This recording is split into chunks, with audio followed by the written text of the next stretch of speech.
प्रश्न उठता है, क्या अगर सोया नहीं डालेंगे तो क्या मुर्गी अंडा नहीं देगी? ऐसा कुछ नहीं है। बहुत सारे ऐसे एक्सपेरिमेंट्स हुए हैं जो भारत सरकार ने भी किए हैं और फार्मर लेवल पे भी किए हैं, जहाँ पे मैं ये देख रहा हूँ कि बहुत सारे फार्म, लगभग 100 से ऊपर फार्म ऐसा होगा जो सोए का बिल्कुल प्रयोग ही नहीं करता। स्वागत है आप सभी का हमारे चैनल पे। मैं हूं शिवाकांत और आज आप देख रहे हैं एग्रीक न्यूज़। हमारे चैनल पे आपको पोल्ट्री इंडस्ट्री काफ़ी सारे इन्फॉर्मेशंस काफ़ी डिटेल में दी जाती है।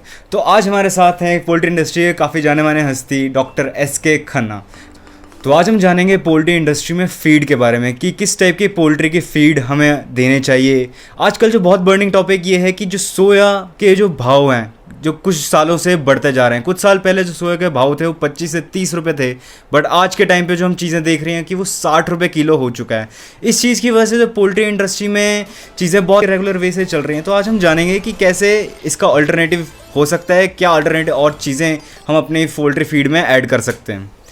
हेलो सर, जैसे कि हमने अभी तक देखा है कि पोल्ट्री में सोया यूज़ किया जाता था। कुछ साल पहले जो सोया के जो रेट थे वो 25 से 30 रुपए किलो थे, बट आज के कुछ टाइम में हम देख रहे हैं कि वो 60 रुपए किलो तक पहुंच रहे हैं, जो फार्मर्स को काफ़ी दिक्कतें प्रोवाइड कर रही हैं। तो सर, इसका क्या सोल्यूशन हो सकता है, क्या अल्टरनेटिव हो सकता है, प्लीज़ हमारे व्यूअर्स को बताएँ। देखिए, दो तरीके की फीड होती है। एक तो ट्रेडिशनल फीड, एक होती है नॉन कन्वेंशनल, यानी कि जब कुछ चीज़ें महंगी हो जाती हैं तो हम उसके लिए उसके अल्टरनेटिव ढूंढते हैं। पहले क्या था कि आज से कोई 20 साल पहले लोगों में ये सोच थी कि मुर्गी खाली मक्का ही खाती है और सोया ही खाती है और अंडा देती है, या ब्रॉयलर भी इसी से तैयार होता है। लेकिन जैसे जैसे क्राइसिस आता गया तो उसके सोल्यूशन निकलते गए। लोगों ने जब एक्सपेरिमेंट करके देखे तो देखा कि वो तो मुर्गी तो उतने ही अंडे देती है जब हम उसको कुछ चीज़ को रिप्लेस कर देते हैं। बस आहार आपका जो फीड है वो बैलेंस होना चाहिए। जैसे पहले लोग सोचते थे खाली मक्का ही इस्तेमाल होना चाहिए, आज दक्षिण भारत सारा रागी यूज़ कर रहा है। आपका इधर साउथ का काफ़ी पार्ट चावल का टुकड़ा इस्तेमाल कर रहा है। छत्तीसगढ़ हो गया, बिहार हो गया, बंगाल हो गया, इन सारे राज्यों में आज ब्रोकन राइस से चावल का टुकड़ा या चावल की कणी कही जाती है। इवन पंजाब हरियाणा में भी काफ़ी लोग 25 से 30% चावल का टुकड़ा मक्की को चेंज करके डाल रहे हैं। अब जहाँ तक सोया का सब प्रश्न आया, सोया इतना भाव कभी नहीं हुआ। ये कुछ अमेरिका में सर्दी ज़्यादा पड़ने की वजह से वहाँ फसल कम हुई, तो ये एक मेन कारण था कि जो सबसे ज़्यादा उत्पादन करने वाला दुनिया में देश था वो अमेरिका ही था, तो सोया महंगा हो गया। अब बाकी सारे जो देश हैं, जैसे अर्जेंटीना था, ब्राज़ील था, चाइना था, हिंदुस्तान भी उनमें हैं, तो ये 5-6 देश ही हैं जो सोया प्रोड्यूस कर रहे हैं। तो ये सारे के सारे जो प्रोड्यूस करने वाले सोया देश हैं, इनके ऊपर बर्डन आया तो एक्सपोर्ट इन्होंने किया तो इंटरनेशनल मार्केट काफ़ी ऊपर चली गई। तो इस करके जो है सोया का भाव अच्छे मिलने से अभी आप कुछ देशों में तो ऐसा है कि अंडे के भाव भी उस हिसाब से बढ़ गए। जैसे आज नेपाल में अंडा 11 रुपये का एक बिक रहा है, लेकिन वही हिंदुस्तान में अलग अलग राज्यों में 4 से लेकर 4.80 तक अंडे का रेट बिक रहा है। तो ब्रॉयलर काफ़ी राज्यों में, जैसे कई कंट्रीज़ में मैं देख रहा हूँ, जैसे पाकिस्तान है या लंका है, बांग्लादेश है, वहाँ इनके प्राइस उस हिसाब से, जिस हिसाब से सोया बढ़ा तो मांस और अंडे के रेट भी बढ़ गए। लेकिन हिंदुस्तान में आज ये अनइकोनॉमिकल होता हुआ दिखाई दे रहा है। तो अब प्रश्न उठता है, क्या अगर सोया नहीं डालेंगे तो क्या मुर्गी अंडा नहीं देगी? ऐसा कुछ नहीं है। बहुत सारे ऐसे एक्सपेरिमेंट्स हुए हैं जो भारत सरकार ने भी किए हैं और फार्मर लेवल पे भी किए हैं, जहाँ पे मैं ये देख रहा हूँ कि बहुत सारे फार्म, लगभग 100 से ऊपर फार्म ऐसा होगा जो सोए का बिल्कुल प्रयोग ही नहीं करता। यानी कि मुर्गी को अगर ये कहें कि क्या सोया ही ज़रूरत है, मैं नहीं मानता। इसके लिए आपको सिर्फ संतुलित करने के लिए हमें, देखिए, मैं ये मानता हूँ कि इसके अंदर जितने भी आपके 20 अमाइनो एसिड्स हैं जी, पोटाशियम है, प्रोटीन है, डाइजेस्टिबिलिटी है, ये सारे संतुलित मात्रा में जैसे मुर्गी को चाहिए मिलते हैं। लेकिन अगर हम इसका अल्टरनेटिव ढूंढें तो ऐसा नहीं है कि ये चीज़ें पूरी नहीं होती। अगर आप खाली इस सोया को हटा दें तो जिसके अंदर 88% के करीब डाइजेस्टिबिलिटी है, तो इसमें बहुत सारे चीज़ें ऐसी हैं जिनमें 82-83% डाइजेस्टिबिलिटी है।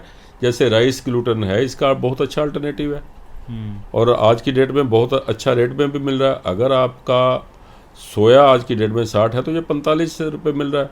तो जबकि इसमें अगर आप एनर्जी प्रोटीन देखें, दोनों चीज़ों को देखें तो ये सोया को पार जा रहा है, लेकिन ये आम दुनिया तक या नीचे लेवल तक, ग्राउंड लेवल तक लोगों को इस बात का पता नहीं है कि कितने % डालना है, क्या इसकी डाइजेस्टिबिलिटी है। लोग इसको अंडर एस्टिमेट करते हैं, यानी कि इसको ज़्यादा संतुलित नहीं मानते।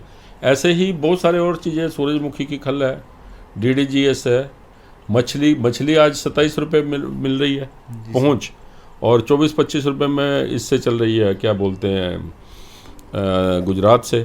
अगर किसी ने भी कोई फीड बनानी है, उसका संतुलन ज़्यादा इम्पोर्टेंट है, ना कि किसी एक चीज़ की कॉस्ट।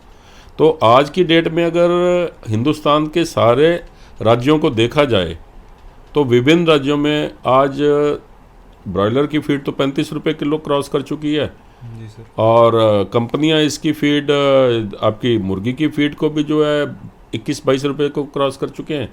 जबकि फार्मर अपनी फीड जो इसको अल्टरनेटिव देख के बना रहा है वो तो 18 रुपये, 17-18 से ऊपर फीड नहीं बनती है।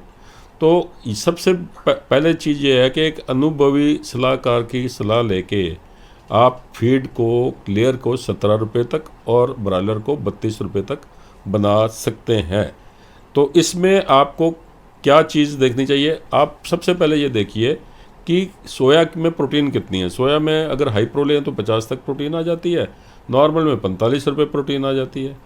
तो 45 प्रोटीन का अगर आप 60 रुपये दे रहे हैं तो पर प्रोटीन कॉस्ट देखिए। इस टाइम सबसे कम प्रोटीन जो पर यूनिट आप जब पर ग्राम प्रोटीन देखेंगे तो DDGS में हिंदुस्तान में सबसे सस्ती है। और नंबर 2 पे अगर आप देखेंगे तो आपको प्रोटीन मिलेगा राइस ग्लूटेन का सस्ता। अगर नंबर 3 पे देखेंगे तो मछली का सबसे सस्ता मिलेगा। उसके बाद GNE का नंबर आता है। मैं तो ये कहूँगा GNE से भी अच्छा आपको राइस ग्लूटेन या DDGS इस्तेमाल करना है। तो उसके बाद आप अगर इस्तेमाल करें तो सूरजमुखी का आता है। अभी सूरजमुखी इसलिए महंगा है क्योंकि इसकी फसल अभी किनारे पे है, अभी अगले महीने आ जाएगी तो सूरजमुखी की प्रोटीन हमें काफ़ी सस्ती मिल जाएगी गर्मियों के समय में। तो मेरा कहने का मतलब है हमें उसके अल्टरनेटिव्स को देखना पड़ेगा, उनको बैलेंस करना पड़ेगा। आप बड़े आराम से जो फीड जो है 17-18 रुपये की लेयर की फीड और 30-31 रुपये की ब्रॉयलर की फीड बना सकते हैं। उसमें हम सोया को 0 भी कर सकते हैं लेयर के लिए। ब्रॉयलर के लिए सोया 0 नहीं होगा, लेकिन हम 50% से 60% तक इसको हटा के दूसरी चीज़ें भी डाल सकते हैं। बहुत सारे लोग सोचते हैं कि भाई जो ब्रॉयलर है वो बिना मक्का के तैयार ही नहीं होता। अच्छा, तो ऐसा नहीं है। आप ब्रॉयलर में भी 20-25% अगर आप चावल का टुकड़ा डालते हैं, बाजरा डालते हैं, या रागी, साउथ में रागी खूब होता है तो रागी भी 10% तक ब्रॉयलर में डालते हैं। तो ऐसा नहीं है कि ब्रॉयलर में कोई FCR का 0.1 से ऊपर नहीं फ़र्क पड़ता है जी। तो ऐसा नहीं है कि हम ब्रॉयलर में DDGS नहीं डाल सकते हैं। अगर हम सोए को 100% DDGS से रिप्लेस कर सकते हैं तो ब्रॉयलर को भी 5 से 6% रिप्लेस कर सकते हैं। तो ऐसा कुछ नहीं है कि हम सोया जो है, इसके अलावा बहुत सारी चीज़ें और हैं, उनकी क्वालिटी पे डिपेंड करता है। ऐसा नहीं है कि वो ख़राब है। जैसे आपका ब्लड मील है, मीट मील है, इनकी क्वालिटी के अच्छे अच्छे प्लांट्स हैं, आप प्लांट को देख कर लीजिए। अब जैसे आपका मीट कम बोन मिल है, उसमें 78% के करीब डाइजेस्टिबिलिटी है और मीट मिल में भी आपकी 75 के करीब डाइजेस्टिबिलिटी है। तो आप डाइजेस्टिबिलिटी का आधार लीजिए और पर ग्राम प्रोटीन का आधार लीजिए तो सोया बड़ी आसानी से रिप्लेस हो जाता है। अब फार्मर को क्या दिक्कत आती है, वो ये सोचता है कि इसके अंदर टॉक्सिसिटी है, DDGS के अंदर फंगस है, ग्लूटेन के अंदर फंगस है। भाई आप थोड़ा दौर पे महंगा लेके आप कंडीशन पे, शर्तों पे माल ले लीजिए तो आपको कोई चीज़ महंगी नहीं मिलती है। लेकिन हम ये चीज़ सोचेंगे कि मैंने फार्मूला खाली सोया या मूंगफली की खल और सरसों डाल के बनाना है तो आपको वो भी महंगा पड़ेगा। आप ये सारी चीज़ें हटाकर खाली एक राइस ग्लूटेन या DDGS का बेस बना के और क्वालिटी का माल लें। ऐसा नहीं है कि बहुत सारे प्लांट हिंदुस्तान में नामी प्लांट हैं जिनका लोग कोई और चीज़ इस्तेमाल नहीं करते, सिर्फ ये 2 चीज़ों से ही फीड बना रहे हैं। और तीसरी चीज़ इसमें डीआइल्ड राइस ब्रान डाल के लेयर की फीड बन जाती है, और इसमें 18 से 20% सोया डालते हैं, बाकी अल्टरनेट सोर्स डाल के ब्रॉयलर की फीड बन जाती है। तो फीड में कोई सोया का इतना महत्व नहीं है।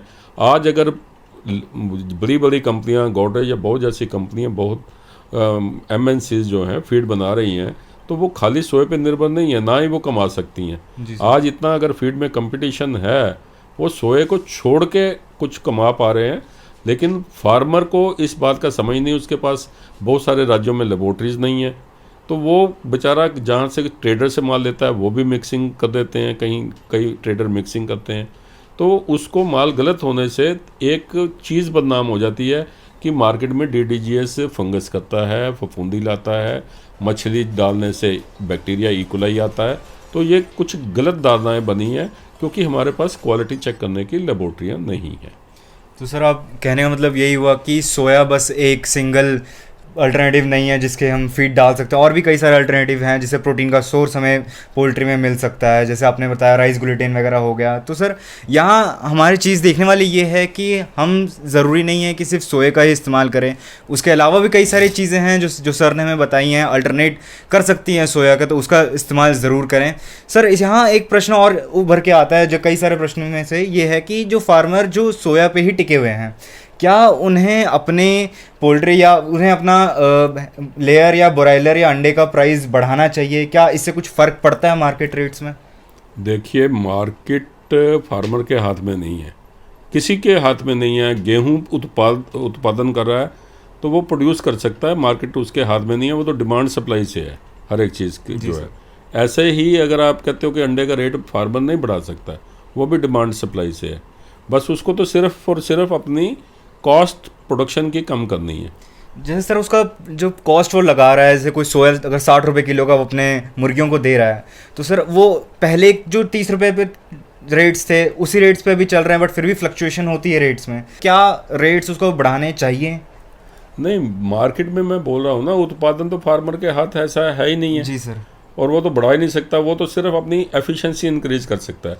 अब उसको सिर्फ देखना क्या है कि देखिए, फार्मर्स के पास बहुत सारे जो छोटे फार्मर्स हैं या मीडियम फार्मर हैं, उनके पास रिकॉर्ड नहीं होते हैं। जी सर। उनको यही नहीं पता कि मेरा एक अंडा जो मुर्गी दे रही है, मेरा उत्पादन का क्या खर्चा आ रहा है, मेरी कितनी फीड एक अंडे के ऊपर खर्चा हो रही है। जी सर। आपको कुल मिला के आपको ये देखना है कि आपकी कॉस्ट ऑफ प्रोडक्शन क्या आ रही है अंडे की। जी सर। और एक अंडे के ऊपर कितनी फीड लग रही है। मैं देख रहा हूँ कि अगर आप जब से अंडा मुर्गी शुरू करती है, बहुत से फार्मर्स को यही नहीं पता कि एक अंडा पैदा करने के लिए उसकी कितनी फीड का खर्च हुआ। जी सर। जबकि अगर जो बहुत लोग गहराई से इस चीज़ की कैलकुलेशन करते हैं, रिकॉर्ड कीपिंग करते हैं, तो उनको ये पता है कि मेरा बैबकॉक का बर्ड है या कोई हाई लाइन का है या बोवंस का है, तो मेरे को इस उम्र में पर अंडा पैदा करने के लिए कितनी फीड लगनी चाहिए। अब जो तो एफिशिएंट फार्मर हैं, वो नए बर्ड में 115 ग्राम फीड खिला के एक अंडा ले लेते हैं। जी सर। इसमें कॉस्ट ये जोड़ी जाती है कि अगर मान लो 80% मुर्गी अंडा दे रही हैं। जी सर। और खा रही हैं वो मान लो 120 ग्राम, तो एक अंडे के ऊपर कितनी फीड आई वो कैलकुलेट की जाती है। अच्छा। तो उम्र अगर बढ़ गई है मुर्गी की, मान लो जो पुरानी मुर्गियां हैं वो 125 से 130 ग्राम तक एक अंडे के ऊपर कास्ट आती है। तो ये सारा चीज़ हमें कैलकुलेट करनी पड़ेगी रिकॉर्ड कीपिंग के ऊपर कि भाई मेरी सोया खा के कितनी कॉस्ट ऑफ प्रोडक्शन आ रही है, क्या कितनी फीड खा रहा है एक अंडे को उत्पादन करने के लिए।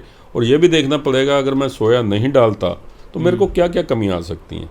जैसे सोया एक बहुत अमाइनो एसिड का बैलेंस स्रोत है, सोर्स है, इसके अंदर पोटाशियम बहुत रिच है। हाँ, ये भी देखा गया है कि बहुत सारे लोग खाली सोए की प्रोटीन देख के उसको रिप्लेस कर देते हैं किसी दूसरे अनाज से। जी सर। या कोई लोग DDGS डाल दिया, उनको काफ़ी चीज़ें वो भूल जाते हैं कि अगर हम सोया नहीं डालेंगे तो मुर्गी गर्मियों में अधिक गर्मी मानेगी, क्योंकि पोटाशियम का बैलेंस नहीं होगा, अंडा कच्चा आएगा, क्योंकि सोडियम पोटाशियम क्लोराइड का जो इलेक्ट्रोलाइट का बैलेंस है वो सोया डालने से जो होता है वो आपको अतिरिक्त पोटाशियम या सोडियम बाइकार्बोनेट या सोडियम सल्फेट के सोर्सेज बढ़ाने से ही फ़ायदा होगा, वरना ये मुर्गी की परफॉर्मेंस पे भी फ़र्क पड़ेगा, मुर्गी के छिलके पे भी फ़र्क पड़ेगा, अंडे के छिलके पे फ़र्क पड़ेगा, ब्रॉयलर की ग्रोथ पे फ़र्क पड़ेगा। तो खाली हमें जब सोए को चेंज करना है, रिप्लेस करना है, तो हम सिर्फ प्रोटीन या उसकी एनर्जी के ऊपर नहीं देखना, हमें उसके ये मिनरल्स भी देखने हैं, हमें सोडियम पोटाशियम भी देखना है, हमें उसका डाइजेस्टिबिलिटी भी देखनी है, हमें उसका इस्ट्रोजेनिक इफेक्ट भी देखना है कि यानी कि कुछ उसके अंदर हार्मोन्स हैं जो अंडा में उत्पादन में हेल्प भी करते हैं। ये सारी चीज़ें देखने के बाद ही बैलेंसिंग या संतुलन होता है। ऐसा नहीं है कि खाली सोए को हम बदल दें, यह कोई एक्सपर्ट आदमी ही बता सकता है कि सोए को बदलने से आपको इसके अलावा क्या क्या चेंजेस फीड में करनी पड़ेंगी ताकि आपका ब्रॉयलर और मुर्गी सही प्रॉफिट दे सके। शुक्रिया सर। तो सर ने आज हमारे कई सारी इन्फॉर्मेशन दी पोल्ट्री फीड के बारे में। अगर फिर भी आपके मन में कई क्वेश्चंस हैं सोया फीड या पोल्ट्री फीड को लेके, तो प्लीज़ हमारे कमेंट सेक्शन में ज़रूर कमेंट करें और हमारे चैनल के साथ जुड़े रहें, सब्सक्राइब करें ऐसे कई सारे इंटरेस्टिंग पोल्ट्री न्यूज़ के लिए। Thank you.